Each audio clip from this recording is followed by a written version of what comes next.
हुआ है तत्कालीन अंग्रेज कलेक्टर के नाम पर, सैंडिस साहब के नाम पर इस सैंडिस कंपाउंड का नाम रखा गया था।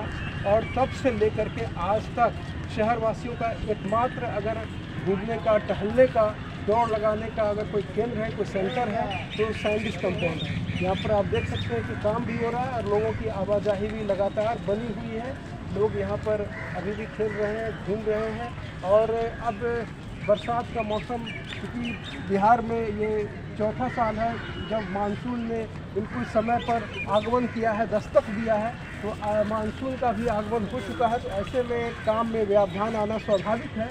तो जो इसका मियाद वर्ष है, जो मियाद अवधि है जो कंप्लीट करने का, उसमें कहीं ना कहीं एक देरी होगी, एक लेट लतीफ़ी होगी। शहरवासियों को बड़ी शिद्दत के साथ इंतज़ार है कि एक नए रूप में, एक नए स्वरूप में सैंडिस कंपाउंड का जो स्वरूप होगा वो कैसा होगा, ये काफ़ी एक कौतूहल का विषय बना हुआ है। हालांकि कंपनी के जो करता धरता है, सिंघल इंटरप्राइजेज जो कंस्ट्रक्शन कंपनी है, उनके लोगों का कहना है कि अगर हमें और सहयोग मिले, अपेक्षित सहयोग मिले, तो इसे हम पूरा वक्त से पहले कर सकते हैं। तो आप एक बार मैं कहूँगा कि एक आप विहंगम दृश्य सैंडिस कंपाउंड का आप देख सकते हैं कि किस तरह से यहाँ पर एक नया भवन बनाया गया है। कुछ लोगों का कहना है कि यहाँ पर राजनेताओं का एक दबाव है, प्रशासनिक दबाव है, जिसमें कई चीज़ें जो बनना है, जो बननी है, उसमें कहीं ना कहीं जो मटेरियल गुणवत्ता को लेकर भी कई दफ़ा लोगों ने एतराज़ किया है कि गुणवत्तापूर्ण काम नहीं हो रहा है और जो फिनिशिंग देना चाहिए था वो फिनिशिंग नहीं हो पा रहा है। और आप देखिए पूरे सैंडिस कंपाउंड का विहंगम दृश्य, यही एक न्यू एंट्रेंस गेट है जो इसका लगभग तैयार हो चुका है। फिनिशिंग अब सिर्फ बाकी रह गया है। और यहाँ पर मेरे पास आप देख सकते हैं जो हमारे जो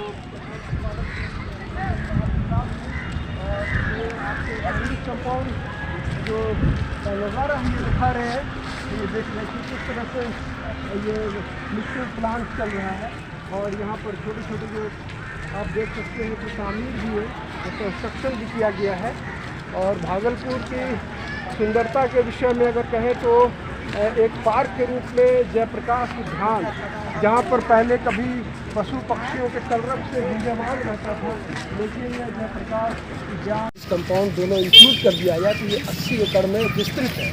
यहाँ पर पीछे मेरे जो साइन बोर्ड देख रहे हैं उसमें जो इसका आरंभ हुआ, डेट ऑफ एग्रीमेंट 18/3/2000, और इसकी जो लागत है एग्रीमेंट वैल्यू वो तकरीबन 37,31,05,70 रुपये का। और इसके तहत जो है सिंघल कंस्ट्रक्शन कंपनी है, जो कलकत्ते की कंपनी है, उसको ये जिम्मेदारी दी गई है निर्माण के सिलसिले में।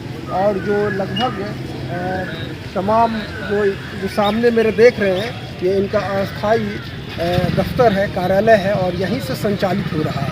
तो इसमें जो नेम ऑफ वर्क है, तो मैं एक बार पढ़ करके सुना देता हूँ। Bhagalpur smart city limited, name of work, open space Sandis compound including design development construction of open air theatre, sports complex, cricket, football, badminton, lawn tennis, PTC, swimming pool, cafeteria, walkways, amenities, high mast lighting, faculty street lighting and electrification work, utility services and renovation work and Sandis compound PTC, और भी कई सारी चीज़ें हैं।